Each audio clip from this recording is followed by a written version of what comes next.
Hello everyone, आप सभी का हमारे यूट्यूब चैनल पर जो एजुकेटर पर स्वागत है। आज हम बायोलॉजी की क्लास स्टार्ट करते हैं। मैंने इससे पहले साइंस की तीनों ब्रांच को समझाया था, फिजिक्स, केमिस्ट्री और बायोलॉजी, जिसमें मैंने साइंस के फादर के रूप में अरस्तु तो कहा था कि अरस्तु जो है साइंस के फादर है। और यहाँ पर जो बायोलॉजी शब्द है वो बायो प्लस लॉजी से मिलकर बना हुआ है, जिसका अर्थ होता है लाइफ। बायो का अर्थ निकल के आता है, मीन निकल के आता है लाइफ, और लॉन्जी का अर्थ निकलता है टू स्टडी। क्या निकलता है? To study. दैट मीन्स अध्ययन करना। विज्ञान की वह शाखा जिसके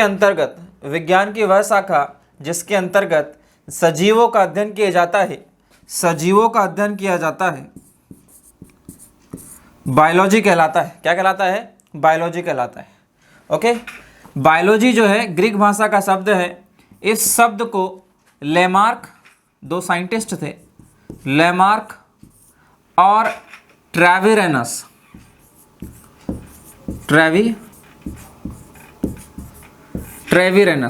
दो साइंटिस्ट थे, लेमार्क और ट्रेविरेनस। इन्होंने टर्मिनोलॉजी दी थी बायोलॉजी। ठीक, बायोलॉजी जो है एक ग्रीक भाषा का शब्द है, बायो प्लस लॉजी, जो लेमार्क और ट्रेविरेनस ने दिया है। बायो का मतलब होता है लाइफ और लॉजी का मतलब होता है टू स्टडी। ठीक है, अब जो है बायोलॉजी में दो शाखाएं आती। कितनी शाखाएं आती है? दो शाखाएं आती है।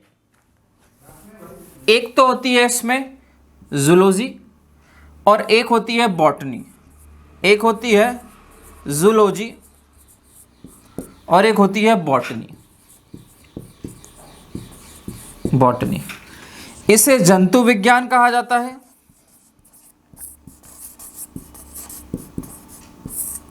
और इसे वनस्पति विज्ञान कहा जाता है।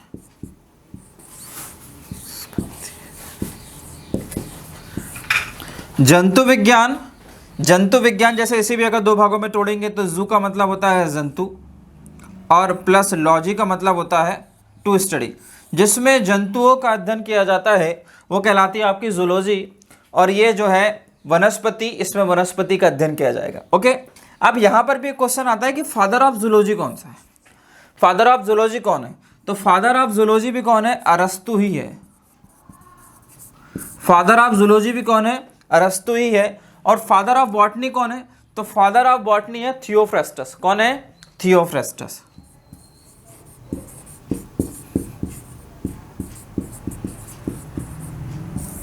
जो फादर ऑफ बॉटनी है वो थियोफ्रेस्टस है।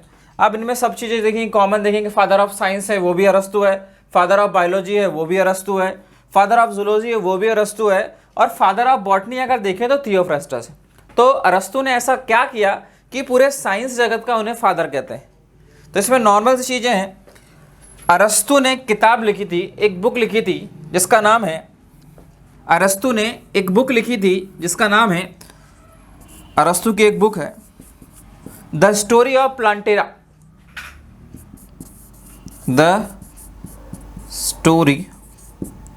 हिस्ट्री ऑफ प्लांटेरा बोलते हैं। The story of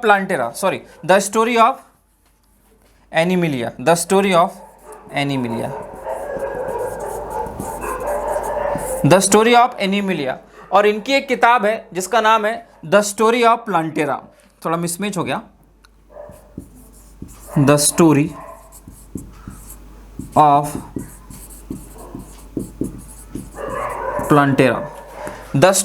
plantae. वैसे हिस्ट्री पढ़ते हैं इसे। The story of plantae, the story of animalia, इनकी एक बुक है, इन दोनों ने लिखी। अब इसमें इन्होंने 500 एनिमल स्पीसीज नाम दिए और इन्होंने 500 प्लांट के स्पीसीज नेम दिए। अब एक चीज़ कॉमन है कि प्लांट पर रिसर्च करना आसान है या एनिमल पर रिसर्च करना आसान है। तो एनिमल पर थोड़ा टफ पड़ जाता है और उन्होंने बहुत गहन अध्ययन किया, इसीलिए अरस्तु को फादर ऑफ साइंस भी कहते हैं, फादर ऑफ बायोलॉजी भी कहते हैं, फादर ऑफ जूलॉजी भी कहते हैं, बहुत सारी चीज़ें। अरस्तु एक दार्शनिक भी है, ठीक है। अरस्तु का नाम इतिहास में भी मिलता है। आपने सिकंदर का नाम तो सुना होगा, जिसे विश्व विजेता के नाम से जाना जाता है। वह जो है अरस्तु के शिष्य थे। सिकंदर जो है अरस्तु के शिष्य थे। क्लियर है कि नहीं क्लियर है? यह एक रोमन साइंटिस्ट है। अब जो है हम आगे बढ़ते हैं और बायोलॉजी को स्पेसिफिक देखते हैं। अगर एग्ज़ाम की दृष्टि से देखा जाए, यदि एग्ज़ाम की दृष्टि से देखा जाए तो 80% एग्ज़ाम में जो है आपका जूलॉजी पूछा जाता है। क्या पूछा जाता है? जूलॉजी। 80% जो क्वेश्चन पूछे जाते हैं विज्ञान से, साइंस से, वो जूलॉजी से पूछते हैं। और 20% जो क्वेश्चन बनते हैं वो पूछते हैं बॉटनी से। किससे बनते हैं? बॉटनी से। ये टोटल मिलाएंगे तो जो 100% जो क्वेश्चन होगा ये आपका जूलॉजी और बॉटनी से बनता है, साइंस से बनता है। और सबसे ज़्यादा क्वेश्चन जो है आपको जूलॉजी से आते हैं। इसलिए जूलॉजी को आपको बहुत अच्छे से देखना है, क्योंकि इससे बहुत ज़्यादा क्वेश्चन है। जैसे कि यहाँ मैंने बोला आपको लेमार्क और ट्रैवेरने से क्वेश्चन यहाँ बनता ही बनता है, अरस्तु बनता ही है उसके बाद जो है इनकी एक बुक है द हिस्ट्री ऑफ एनिमिलिया। इसमें 500 प्रकार के एनिमल के बारे में रिसर्च किया उन्होंने। और इसमें थियोफ्रेस्टर ने 500 प्लांट के बारे में रिसर्च किया। प्लांट पर रिसर्च करना थोड़ा टिपिकल नहीं होता है, किसकी तुलना में? इस पे एनिमल की तुलना में। इसीलिए पूरे जंतु जगत का जो फादर है वो कौन है? अरस्तु है। ओके, क्लियर है कि नहीं क्लियर है? चलिए अब स्टार्ट करते हैं जूलॉजी। क्या स्टार्ट करते हैं? जूलॉजी, जंतु विज्ञान।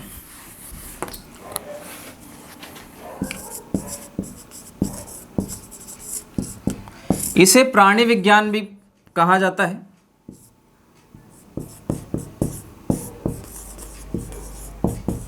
इसे प्राणी विज्ञान के नाम से भी जाना जाता है और जंतु विज्ञान भी कहते हैं इसे।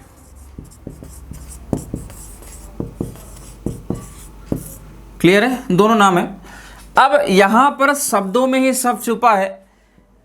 विज्ञान की वह शाखा जिसमें जंतुओं का अध्ययन किया जाए वो कहलाता है जूलॉजी या प्राणी विज्ञान कहलाता है। क्या कहलाता है? जूलॉजी या प्राणी विज्ञान कहलाता है। क्लियर है कि नहीं क्लियर है? अब जो स्पीसीज होती है, जिनमें जान होती है, जो लिविंग है, बेसिकली क्या है? जो लिविंग है। तो लिविंग में क्या स्पेसिफिक फीचर होते हैं? तो लिविंग में जो है वो रेस्पायरेशन होता है, रेस्पायरेशन होता है। लिविंग्स जो है श्वसन की क्रिया संपन्न करते हैं। क्या करते हैं? श्वसन की क्रिया संपन्न करते हैं, श्वसन की क्रिया करते हैं। दूसरी चीज, लिविंग्स में ग्रोथ होती है। क्या होती है? लिविंग्स में ग्रोथ होती है। मतलब आप बोल सकते हैं लिविंग्स में वृद्धि होती है। क्या होती है? वृद्धि होती है, ग्रोथ होती है। ग्रोथ माने वृद्धि। जैसे प्लांट जो है लिविंग में आता है, प्लांट वृद्धि करता है। जैसे पक्षी है, जीव है, जंतु है, वो ग्रोथ करते हैं और ऑब्वियसली तो वो सब काय में आते हैं? लिविंग में आते हैं। इनमें न्यूट्रिशन होता है। क्या होता है? इनमें पोषण होता है। इनमें पोषण होता है, जिसे आप न्यूट्रिशन बोलते हैं। क्या होता है? इनमें पोषण होता है, न्यूट्रिशन होता है। मतलब लिविंग जो है सांस लेंगे, इनमें वृद्धि होगी, इनमें पोषण होगा, इनमें डाइजेशन होगा। क्या होगा? इनमें डाइजेशन होगा। मतलब इनमें पाचन की क्रिया जो है संपन्न होगी। इनमें 2 या 2 से अधिक जो है लिविंग्स जो है जिनमें जान होगी, जो सजीव होंगे वो जो जीवित होंगे, इनमें से 2 या 2 से अधिक जो है फीचर अपने साथ रखेंगे। क्लियर है कि नहीं क्लियर है? जैसे ग्रोथ जो है प्लांट में भी होती है, मानव में भी होती है। मानव में पोषण होता है, न्यूट्रिशन होता है। प्लांट में भी न्यूट्रिशन होता है और डाइजेशन होता है। मानव में डाइजेशन होता है। क्लियर है कि नहीं क्लियर है? और भी चीज़ें आ जाता है, एक्सक्रेशन भी आ जाता है, मतलब उत्सर्जन भी आ जाता है। मतलब जो सब मिलाकर जो चीज़ आती है लिविंग्स में होती है। किस में होती है? लिविंग्स में होती है। अब इसे टॉपिक बाय हम जूलॉजी में देखेंगे। क्या देखेंगे? टॉपिक्स बाय जूलॉजी में देखेंगे। क्लियर है कि नहीं क्लियर है? ये सारी चीज़ें, सारे फीचर्स जो होते हैं लिविंग्स में होते हैं। चलिए नेक्स्ट देखते हैं जूलॉजी में। यदि लिविंग में बेसिक यूनिट की बात करें, लिविंग में बेसिक यूनिट की बात करें तो वो क्या होती है? सेल होती है। क्या होती है? सेल होती है। जो लिविंग्स में बेसिक यूनिट की बात करें तो वो होती है सेल। क्या होती है? सेल। तो सेल जो होती है वो 2 टाइप्स की होती है। एक तो होती है प्लांट सेल लिविंग्स में, एक होती है प्लांट सेल, और दूसरी जो होती है वो होती है एनिमल सेल। कौन सी सेल? Animal cell. इसे कहते हैं पादप कोशिका, पादप कोशिका, ओके। और इसे कहते हैं जंतु कोशिका। क्या कहते हैं? जंतु कोशिका।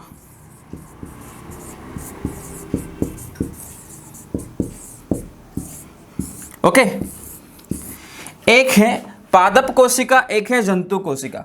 प्लांट में अगर होगी तो उसे प्लांट सेल बोल देंगे, और यदि एनिमल में होगी तो उसे एनिमल सेल बोल देंगे। क्या बोल देंगे? एनिमल सेल बोल देंगे। जैसे अगर बात की जाए मानव की सबसे बेसिक यूनिट क्या है, तो मानव की फंडामेंटल स्ट्रक्चर जो बेसिक कार्यात्मक क्रियात्मक या स्मॉलेस्ट यूनिट क्या है, वो है सेल। क्या है? सेल है। तो विज्ञान की कौन सी शाखा जिसके अंतर्गत सेल का अध्ययन किया जाए वो क्या कहलाती है? तो विज्ञान की वह शाखा जिसके अंतर्गत सेल का अध्ययन किया जाए तो वह कहलाता है साइटोलॉजी। क्या कहलाता है? साइटोलॉजी। विज्ञान की वह शाखा जिसके अंतर्गत सेल का अध्ययन किया जाता है वो कहलाता है साइटोलॉजी। और साइटोलॉजी में हम सामान्यतः 2 सेल को पढ़ते हैं, एक है एनिमल सेल और एक है प्लांट सेल। मतलब पादप कोशिका जो है, पादप कोशिका जो है पौधों में होगी, प्लांट में होगी, और जंतु कोशिका है जो एनिमल है, जैसे मानव है, सारी की सारी स्पीसीज जो लिविंग है उनमें एनिमल सेल होगी। क्या होगी? एनिमल सेल होगी। उनके ऑर्गेनिज्म हम देखेंगे आगे चलकर। अब अगर सेल का स्पेसिफिक फीचर पूछें कि सेल होती कितने टाइप से, जैसे इस धरती पर जो उत्पत्ति हुई थी, सजीवों की जो उत्पत्ति हुई थी, उस समय जो है 2 सेल हुआ करती थी। कितनी सेल हुआ करती थी? 2 सेल हुआ करती थी। वो 2 सेल कौन कौन सी थी? तो ये देखेंगे हमको 2 सेल कौन कौन सी थी। एक तो सेल थी जिसका नाम है प्रोकैरियोटिक सेल। कौन सी सेल? Prokaryotic cell. एक को बोलते हैं प्रोकैरियोटिक, प्रोकैरियोटिक सेल, और एक को कहते हैं यूकैरियोटिक। क्या कहते हैं? Eukaryotic cell. मतलब कि इनमें एक चीज कॉमन है कि प्रो का मतलब क्या होता है, तो प्रो का मतलब होता है प्राचीन। क्या होता है? प्राचीन या एंशिएंट होता है। मतलब कि ऐसी कोशिकाएं या ऐसे जीव जिनमें प्रोकैरियोटिक सेल होती है वो बहुत कम डेवलप होते हैं या कम विकसित जीव होते हैं। क्या होते हैं? कम विकसित जीवों में देखने को मिलती है। कम विकसित, ये सब के सब कम विकसित जीवों में देखने को मिलती है प्रोकैरियोटिक सेल। जैसे अगर बात करें बैक्टीरिया, जिसे आप जीवाणु बोलते हैं, कवक, शैवाल, इन सब में अगर कोई सेल होती है तो वो होती है प्रोकैरियोटिक। क्या होती है? प्रोकैरियोटिक।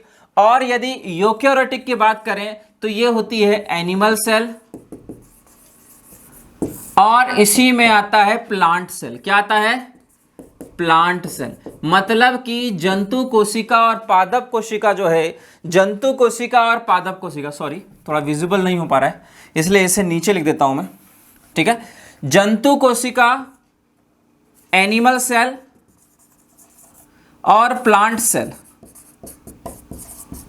ये किसके फीचर हैं? ये कौन सी सेल में दर्शाते हैं? ये यूकैरियोटिक होते हैं। क्या होते हैं? यूकैरियोटिक होते हैं। इनमें बहुत सारे फीचर होते हैं कि यूकैरियोटिक सेल क्या होती है, प्रोकैरियोटिक, मतलब जिनमें प्रो मतलब प्राचीन काल से ही जो जीव जंतु इस धरती पर आए हैं उनमें जो है, जैसे जीवाणु है, कवक है, शैवाल है, ये पानी में इनकी जिनकी उत्पत्ति होती है, ये इनमें प्रोकैरियोटिक सेल पाई जाती है। प्रोकैरियोटिक सेल में जो केंद्रक होता है वो कम डेवलप होता है। वैसे क्या होता है? कम डेवलप होता है। जैसे अगर बात करूं, अगर इसमें बैक्टीरिया की बात करूं तो जो बैक्टीरिया जो है, जैसे बैक्टीरिया इस टाइप से अगर देख सकते हैं आप, ये है मान लो बैक्टीरिया, ठीक है। ये बैक्टीरिया सेल हो गई, ये बैक्टीरिया का न्यूक्लियस हो गया। क्या हो गया?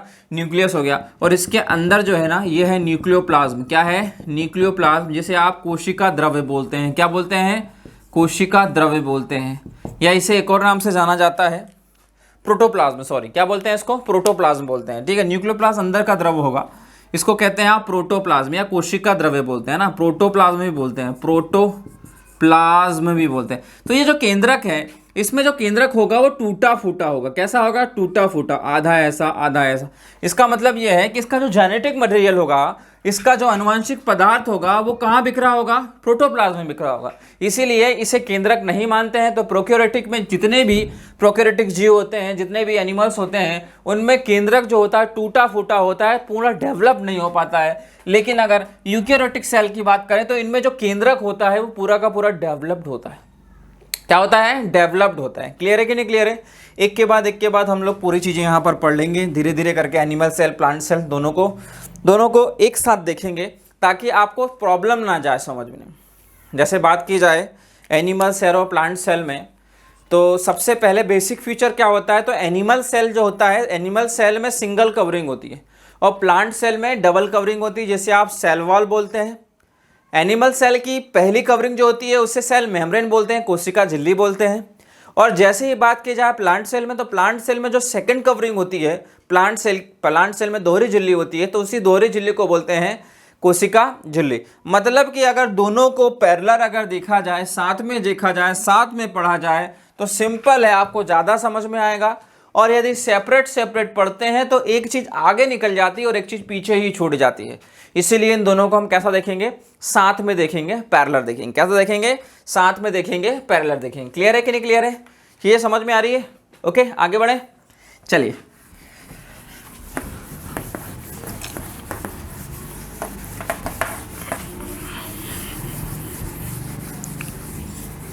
जैसे सेल पहला टॉपिक होगा हमारा, क्या होगा, सेल हमारा पहला टॉपिक होगा। ओके, तो सेल को जो है मानव की कार्यात्मक, ठीक है, संरचनात्मक,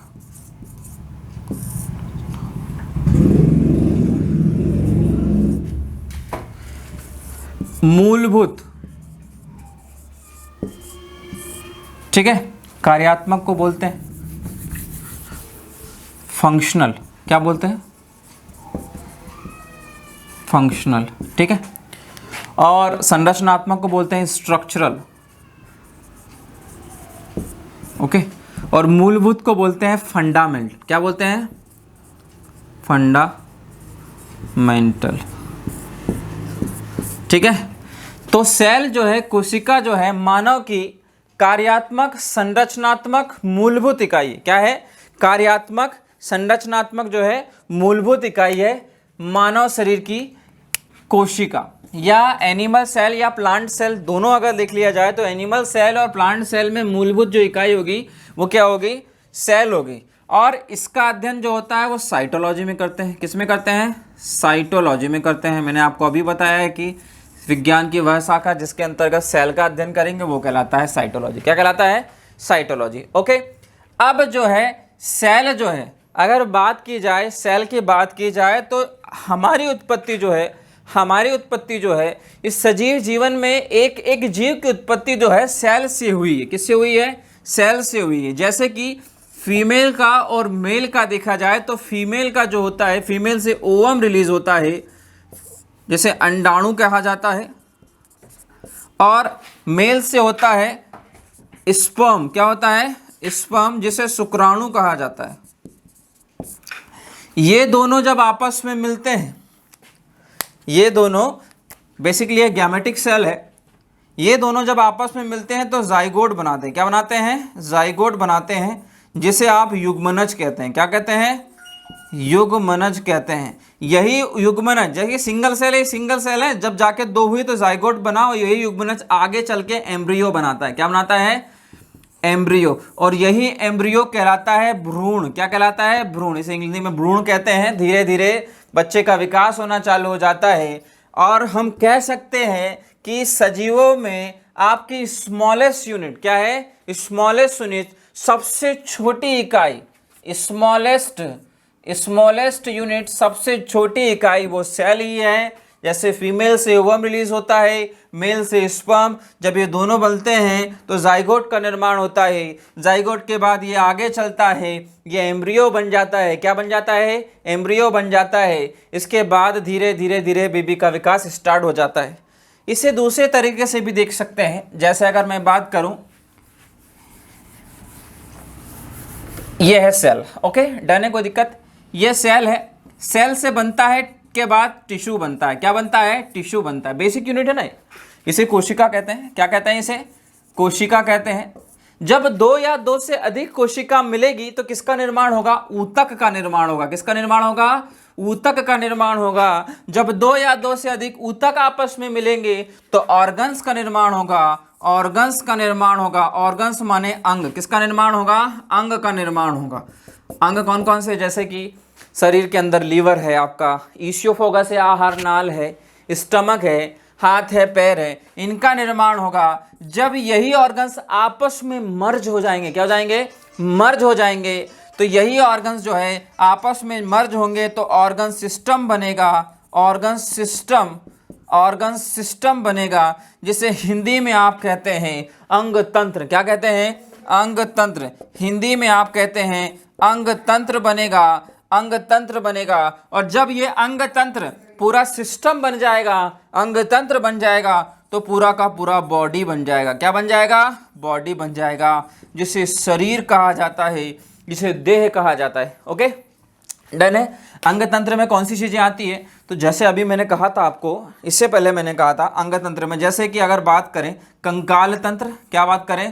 कंकाल तंत्र। ठीक है, ये भी एक तंत्र है, हड्डियों का ढांचा है कि नहीं, ये भी एक तंत्र है। कंकाल तंत्र इसमें आएगा, जिसे स्केलेटन सिस्टम बोलते हैं। स्केलेटन सिस्टम जिसे बोलते हैं। दूसरा है रेस्पिरेटरी सिस्टम, जिसे श्वसन तंत्र बोलते हैं। क्या कहते हैं? श्वसन तंत्र कहते हैं।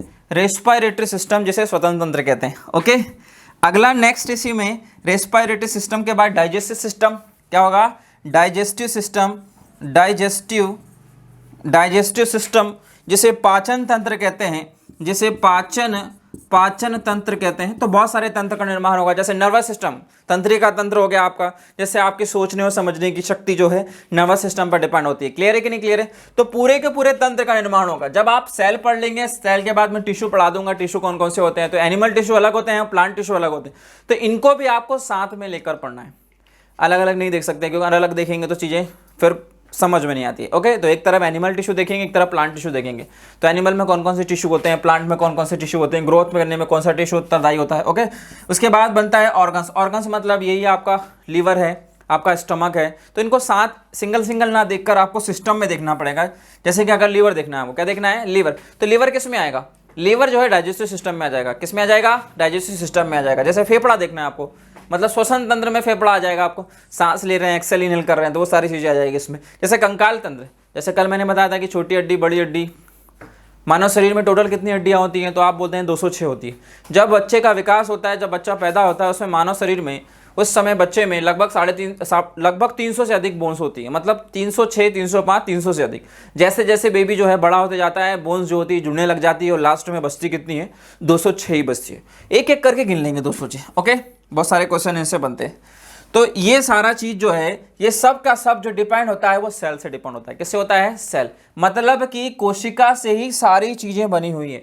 पहले सिंगल बनेगी, फिर डबल बनेगी, 2 से 4 बनेगी, 4 से 8 बनेगी, 16 बनेगी, 32 बनेगी, और लाखों करोड़ों सेल से हमारा शरीर बनकर तैयार हो जाएगा। ओके, तो इस पर जो चर्चा करेंगे, सेल पर जो चर्चा करेंगे, वो नेक्स्ट टॉपिक में करेंगे, नेक्स्ट वीडियो में करेंगे। तो आई होप कि आपको चीज़ें समझ में आई होगी। ये बेसिक हमने देख लिया है। इसके बाद हम सेल स्टार्ट करेंगे और सेल से आने वाले जो भी क्वेश्चंस है उसे पूरा करेंगे। ओके, आज के लिए इतना ही। धन्यवाद।